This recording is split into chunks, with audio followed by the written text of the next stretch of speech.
Oi, gente, eu sou Isadora e hoje a gente vai ir para a aula 6 da mentoria aberta da OBA, fazendo a resolução e análise da prova da OBA de 2019 na parte de astronomia.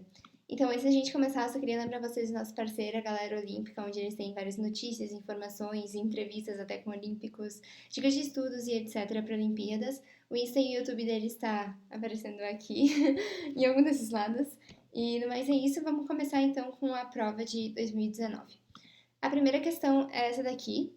É uma questão que parece ter um enunciado muito grande e todas as questões da OBA geralmente têm. Então, o que geralmente eu faço quando eu vou resolver uma questão da OBA? Eu procuro o que me interessa. Então, aqui eu já dei ali com vermelho e com azul, eu já destaquei o que me interessava. Todo o resto dessa questão, toda aquela introdução ali de cima, eu não preciso ler, eu não preciso saber para responder a questão. Uma coisa interessante dessa prova de 2019 é que as questões de astronomia, elas não foram muito conteudistas. Elas foram quase que de astronáutica, sabe? Porque elas envolviam muito contas, ao invés de, por exemplo, a prova de 2018, que era basicamente coloque verdadeiro ou falso sobre afirmativas acerca do Galileu, ou escreva sobre qual corpo que se refere a esta característica, coisa do tipo. Então, de 2019 eu achei bem diferente essa parte de astronomia em relação às outras provas da UFRGS. Então tá, aqui a gente sublinhou o que nos interessa. Aqui a gente sublinhou na fórmula o que nos interessa na fórmula. A parte de cima é a luminosidade, que no caso a gente tem ali a luminosidade embaixo, né? E a gente considera a quantidade de vezes a luminosidade do Sol. Então a gente não chega a colocar a luminosidade do Sol na fórmula em si. E ali embaixo no raio, a gente, apesar de ter. Desculpa, no raio. Na temperatura, né? A gente quer descobrir o raio, então a temperatura está na parte de baixo, né? A luminosidade sobre a temperatura. A temperatura não é a temperatura em Kelvin, em sim, em quantas vezes é em relação à temperatura do Sol. Então ali, se vocês forem perceber que na introdução a gente teve que dividir por 6.000 para conseguir o 3,7, que é o que a gente usou na fórmula. Sabendo disso, a temperatura que a gente tem na pergunta 1A, que é 12.000, a gente vai ter que dividir por 6.000 para conseguir ter a temperatura em termos de temperatura do Sol. E daí depois colocar na fórmula e levar por 2 para conseguir tirar o raio, né? Então o que acontece? 10.000 vezes a luminosidade do Sol, a gente já sabe que ali em cima, embaixo da raiz, vai ter 10.000. E embaixo a gente vai ter que dividir 12.000 por 6.000, que vai ser 2. E daí a gente faz a potência de 2 a 2, né? 2 ao quadrado, que vai ser 4. E daí 10.000, a raiz de 10.000 é 100. Então 100 dividido por 4 vai ser igual a 25 vezes o raio do Sol. Porque tá tudo em termos do Sol. Tipo, a temperatura tá em termos do Sol, a luminosidade tá em termos do Sol. Então o raio também vai estar em termos do Sol.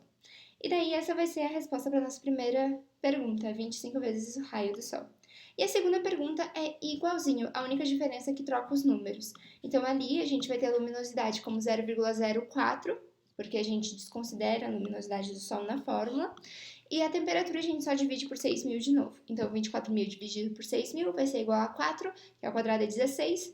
Aí 0,04 está na raiz, né? Se a gente tira da raiz, a gente fica com 0,2. Então 0,2 dividido por 16 vai ser igual a 0,0125 raio do Sol. Porque lembrando, tá tudo em termos do Sol, então o raio também vai estar em termos do Sol.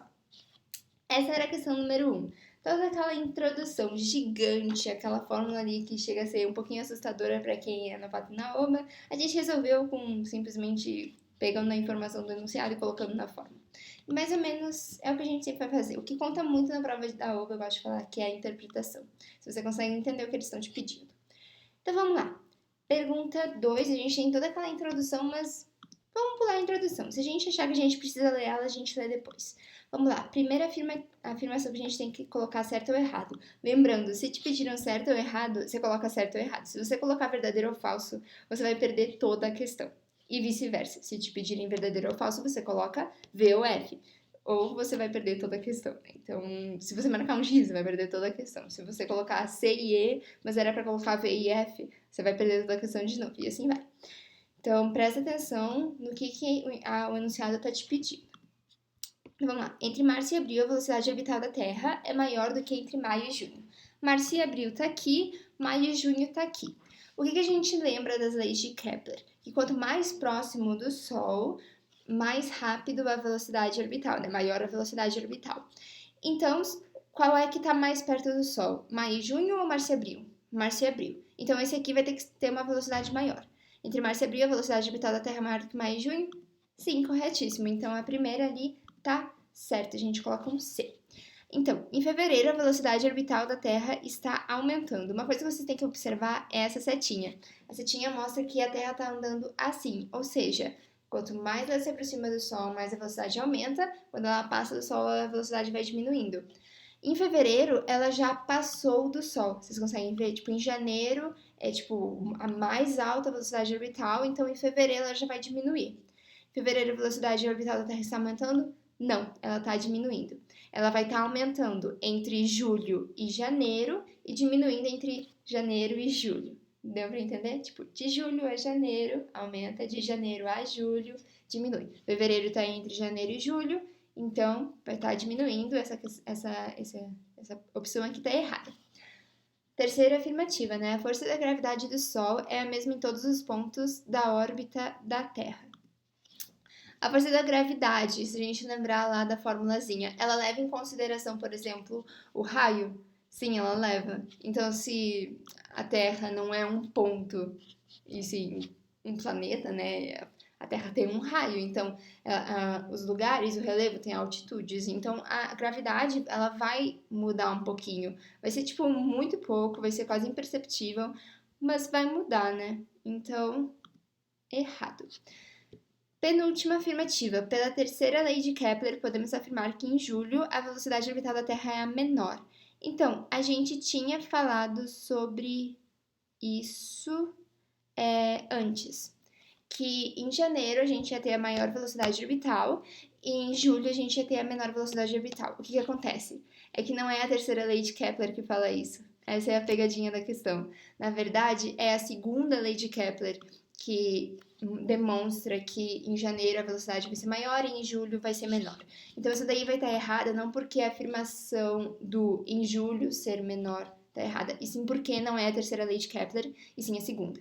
Ali a última afirmativa, pela segunda lei de Kepler, podemos afirmar que em janeiro a velocidade é maior. Segunda lei de Kepler está certo, janeiro é maior está certo, então essa afirmação está correta. Vamos lá, essa foi a questão 2 e a gente nem precisou ler toda aquela introdução ali. Porém, se vocês forem ler a introdução, vocês conseguem ver que se vocês não soubessem esse básico das leis de Kepler que eu demonstrei saber aqui, resolvendo a questão, tipo, eu mostrei que, não, a terceira lei de Kepler não é sobre a velocidade, entendeu? Isso aqui, lendo a introdução, você consegue ter uma ideia, porque ali na introdução ele fala que a segunda lei de Kepler afirma que varre áreas iguais em tempos iguais, enquanto que a terceira relaciona o quadrado do período orbital com o cubo da distância média. Então, se você desse a introdução, talvez pudesse te trazer melhor assim, o que você estudou antes para a OBA. Ou não, poderia também cansar, né? O único problema dessas introduções, assim, elas contêm informação que às vezes é muito relevante, mas às vezes elas contêm informação que não é tão relevante assim. Elas trazem, tipo, um contexto histórico, mas que você não vai precisar para responder a questão. E o que acontece? Como a introdução é muito grande, quando você chega lá, sei lá, na quinta questão da OBA, na sexta questão da OBA, se você veio lendo todas as introduções, você vai ficar muito cansada. Tanto que a maioria das pessoas começa a prova pela parte de astronáutica, porque na maioria das vezes a astronáutica geralmente tem que ler um pouquinho mais a introdução, o que cansa mais, né?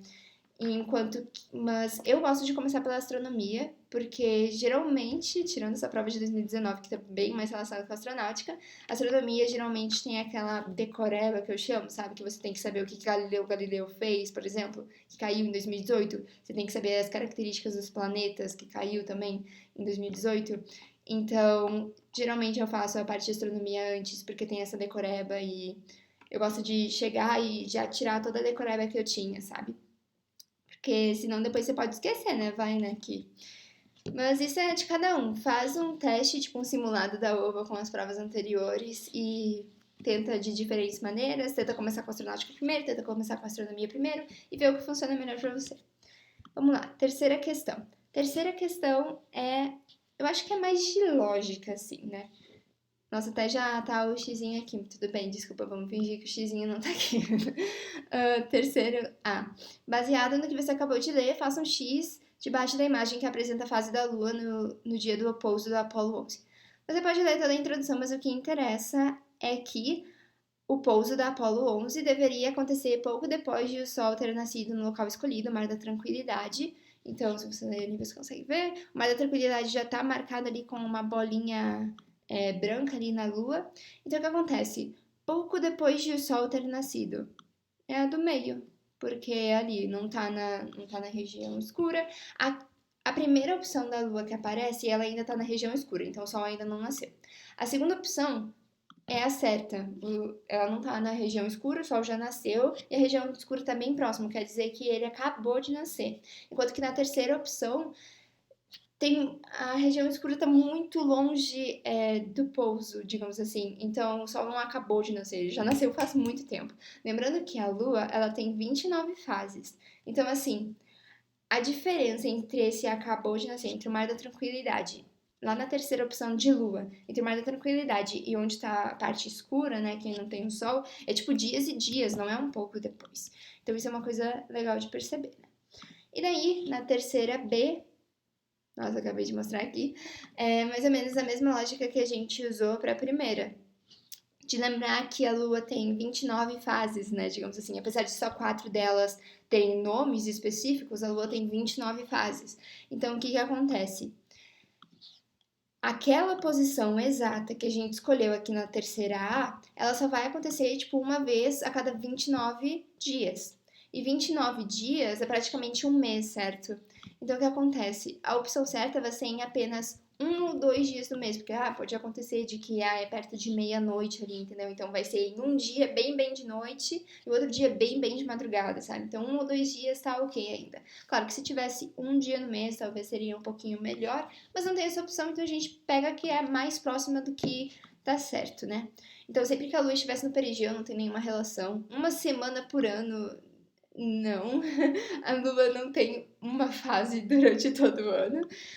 Em qualquer dia do mês, mas sempre ao meio-dia, não tem nenhuma relação com o que está acontecendo na Lua. Tipo, a iluminação do Sol na Terra é diferente da iluminação do Sol na Lua. Uma coisa importante lembrar, né? Principalmente em relação à Terra. Em apenas um dia a cada semana, não, as fases da Lua não são 7, então elas são 29. Não é de semana, é de mês.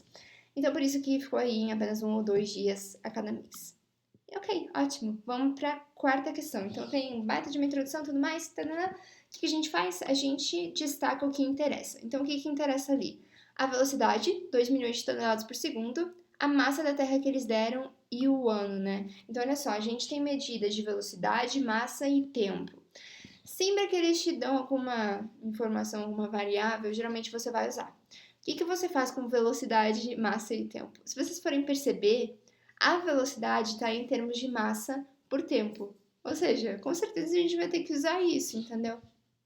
Quantos anos demora o Sol para perder a massa equivalente à massa da Terra? Então, olha só, o tempo é o que a gente quer descobrir, só que o tempo vai estar em segundos, né? E a gente vai ter que transformar por anos, porque a velocidade que a questão deu tá com o tempo em segundos, só que a pergunta pede em anos, por isso que tem aquele 1 ano igual a 3 vezes 10 na 7 segundos. Mas por enquanto a gente não precisa do tempo, que a gente precisa da velocidade, da massa e chamar o tempo de t. Então, essa velocidade aqui vai ser igual à massa da Terra sobre um tempo t que a gente vai descobrir. Então, ali a gente colocou a massa da Terra. Aqui eles fizeram meio que uma regra de 3, né? Eles fizeram que 2 milhões de toneladas iam equiparar a 1 segundo, enquanto que 6 vezes 10 a 24 quilogramas ia para um T que a gente não sabia, mas você também poderia fazer a velocidade aquela de 2 milhões de toneladas, lembrando, passa toneladas para quilogramas, que inclusive tem ali no enunciado a questão como passar. Depois que você fizer isso, você pode fazer do tipo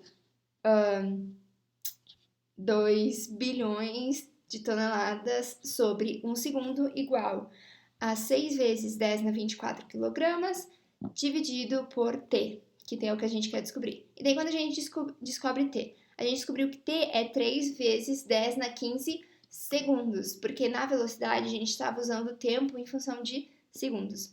Então agora a gente só divide por 3 vezes 10 na 7 para descobrir quantos anos que são, né? Os segundos para anos. E daí a gente tem que é 10 na 8 anos, ou seja, o Sol vai demorar 10 elevado a 8 anos para perder uma massa equivalente à massa da Terra. E era isso na questão 4. Agora vamos na questão 5. Só de olhar essa questão 5, a gente já fica tipo, meu Deus do céu, olha o tamanho dessa questão, não faço a mínima ideia do que tá acontecendo. Gente, é mais fácil do que parece. Relaxa. Vamos pegar lá na primeira pergunta, 5A. No mapa, pinte de qualquer cor as duas regiões onde o eclipse solar cobriu entre 40% e 20%. Literalmente, a única coisa que você tem que fazer é pintar. Então, 40%. Se eu dividir, né, 40% é igual a 40 por 100, ou seja, 40 dividido por 100. A mesma coisa com 20. Então, ali eu dividi 40 por 100, é 0,4 e 20 por 100 é 0,2. Então, o que eu tenho que pintar? Eu tenho que pintar a região entre 0,4 e 0,2, que tá aqui no mapa, onde tá em vermelhinho, e era literalmente isso. Já ganhei os 0,5 pontos na questão 5A. Então, aquele enunciado gigante que a gente nem sabia o que estava acontecendo, a gente pintou, literalmente. Ah, mas a 5B é difícil. Relaxa. A umbra da Lua na Terra é um disco de 270 km de diâmetro. Vamos pegar o que interessa. Vamos pegar as variáveis. Bora. Então aqui a gente tem o diâmetro, a gente tem a velocidade e a gente quer saber a duração. Então que fórmula a gente vai usar? A gente vai usar D igual a VT, né? Ou distância dividido por velocidade igual a tempo, ou distância igual a velocidade vezes tempo, né? Que tem aquela piramidezinha do D e VT, né? E daí é isso que a gente tem que fazer. Substituir o D pelo diâmetro, substituir a velocidade pela velocidade que a gente tem enunciado, para achar o tempo. Então, a gente faz as contas ali, tudo certo. Não precisou nem transformar nada, porque a distância está em quilômetro, a velocidade também está em quilômetros por hora. A única coisa que você vai ter que transformar é esse tempo que você achar em horas para minutos, porque pediu em minutos. E daí você só multiplica por 60, né? Esse 0,125 horas multiplica por 60, você vai conseguir 7,5 minutos. E essa é a resposta. Aquela questão que a gente, uou, meu Deus do céu, o que tá acontecendo? Era literalmente pintar e usar distância igual a velocidade vezes tempo. Literalmente isso. Então, relaxa, gente. Respira fundo e encontra as variáveis. Se você tá muito desesperado com o enunciado de uma questão, procura os números. Essa é a minha dica. Vamos passar para a próxima, então, questão 6, né? A gente já tá na penúltima de astronomia. Meu Deus do céu, a gente olha esse negócio, tem uma introdução, e daí me aparece ainda esse mapa aqui que eu nem sei o que é, vamos dizer assim, né? Nem sei o que é. Mas calma. Quando você não entendeu realmente a questão, você ficou, tipo, perdida, é aí que vale a pena você ler a introdução, porque geralmente ela tem informação que interessa, sabe? Tipo, se você já sabe o conteúdo, você tá aqui porque você tá estudando pra OBA. Se você chegar na prova da OBA e vier uma questão sobre, sei lá, leis de Kepler, você provavelmente já sabe, não precisa ler toda aquela introdução e perder tempo lendo a introdução se você já sabe o que ela vai te apresentar. Mas aqui vamos dizer que você não sabe o que é isso. Então você vai ler a introdução, porque geralmente ajuda. Então vamos lá. O que vamos ler aí? A figura mostra uma parte no céu, vista do Rio de Janeiro. Então olha só, a gente já sabe que isso daqui é uma foto do céu. As bolinhas pretas são estrelas. Olha só. Tudo que é bolinha preta é uma estrela. Quanto maior a bolinha, mais brilhante. Ok. As linhas delimitam áreas no céu que chamamos de constelações. Ou seja, cada partezinha dentro daquelas linhas lá, cada dessas partes são constelações. Tudo que está na direção daquela área pertence à constelação, ok? Cujos nomes você pode ler dentro das áreas. Então, todos esses nomes que a gente está vendo é o nome da constelação ali, onde ele está dentro, né? A grande circunferência é centrada no Polo Sul Celeste, PSC. Então, a gente já sabe ali que aquele ponto ali, PSC ali no meio, é o Polo Sul Celeste e que tem uma grande circunferência em volta. Delimita a região circumpolar do céu. Então, olha só, esse círculo aí é o círculo circumpolar, né? Delimita a região circumpolar. A faixa cinza representa o horizonte. Ok, onde tem o ponto cardeal sul. Ok, então a gente já sabe que está olhando para o sul. A gente sabe que é o Polo Sul Celeste, sul. Chegamos à conclusão que é o sul, pelo menos isso, né, gente? Rio de Janeiro também está no sul, então vários pontos ali para você lembrar que está no sul. O que importa nessa questão? Bem, lendo a introdução, você sabe praticamente tudo que você precisa saber, menos uma coisa. Toda essa região do circumpolar, toda a região circumpolar é a região que sempre permanece no céu. Todas as estrelas dentro desse círculo, elas nunca vão se pôr, elas sempre vão estar no céu. Porque o céu, ele não sobe e desce verticalmente, nem tipo se move horizontalmente. Ele se move meio que num círculo ao redor do Polo Sul Celeste. Então, esse círculo ele vai girando. E é isso o que você tem que tirar, por isso que o Polo Sul Celeste é tão importante.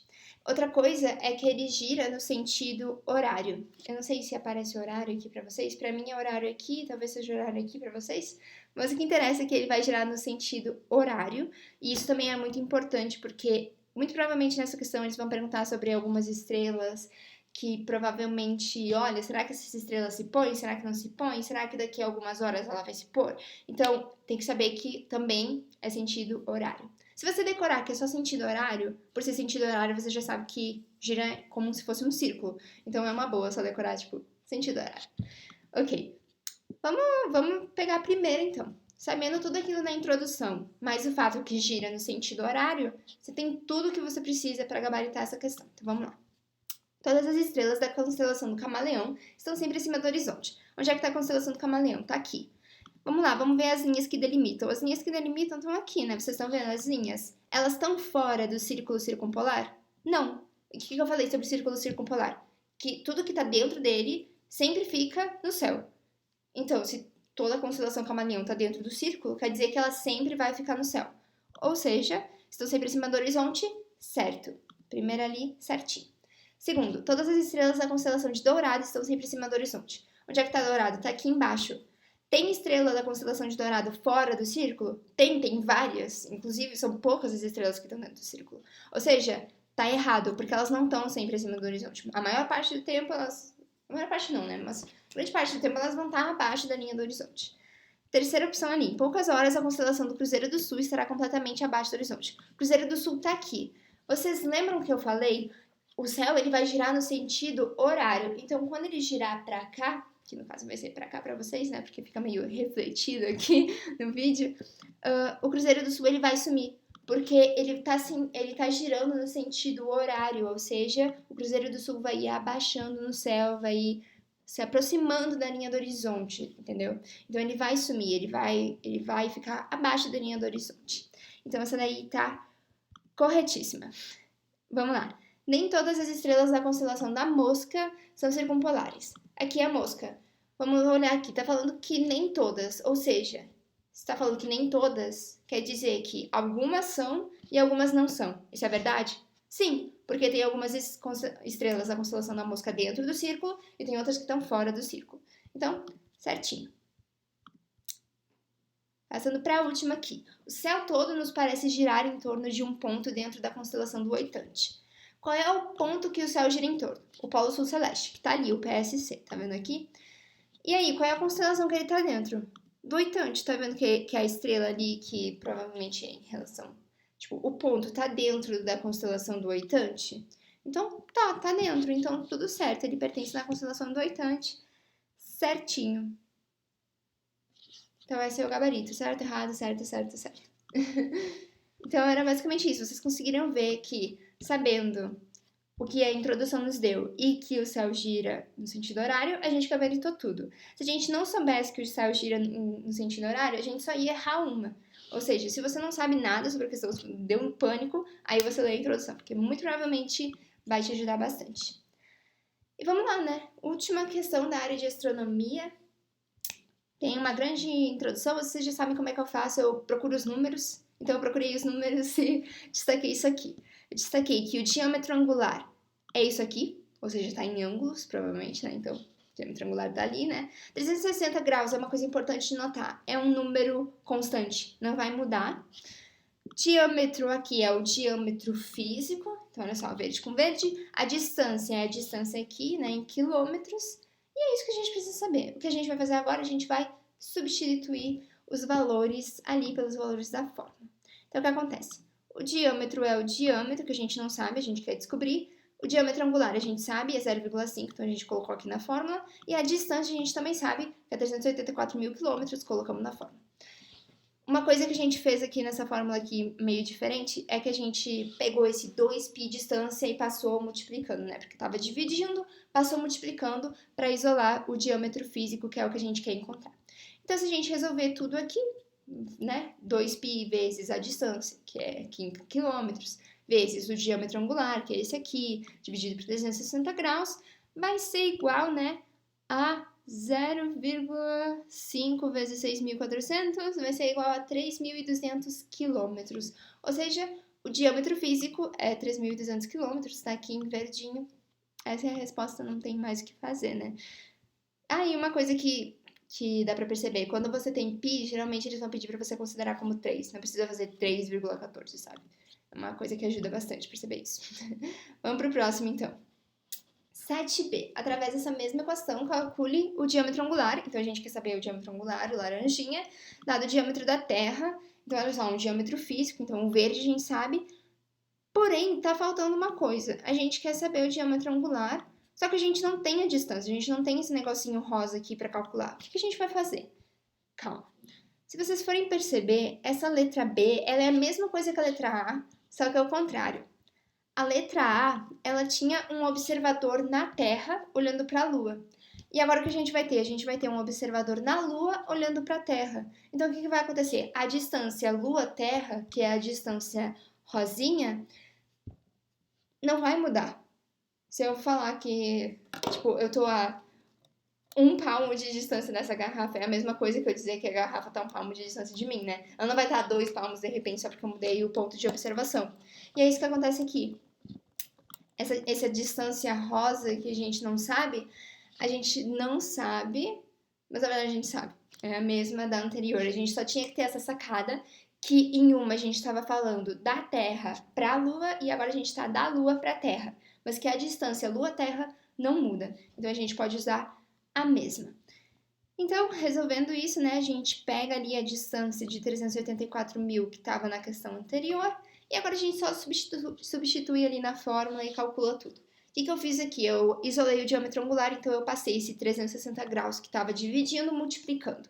Então a gente vai pegar o diâmetro vezes 360 graus dividido por 2π distância. E daí o resultado vai ser 2 graus, ou seja, o diâmetro angular vai ser de 2 graus. E era isso por hoje. Na descrição desse vídeo tem o desafio da aula 6 da prova. Em relação a essa questão, tipo, a gente não vai usar questões da aula dessa aula, tipo, não vai usar questões de 2019, a gente vai usar questões de outros anos, porque senão vocês iam estar fazendo a mesma coisa que a gente já fez aqui. Mas eu procurei colocar algumas questões que são parecidas com as questões que a gente viu aqui em 2019. E no mais é isso, lembrando pra vocês, quem quiser dar uma olhada no Galera Olímpica é uma boa. E era isso por hoje. Resolvemos a prova de 2019 na parte de astronomia. E agora só falta a gente resolver na parte de astronáutica. Vejo vocês então e tchau! Qualquer coisa, vocês podem mandar perguntas pra gente aqui nos comentários. Pode deixar um comentário ou pode mandar pro nosso Instagram que tá aparecendo aqui. E no mais é isso, viu? Tchau!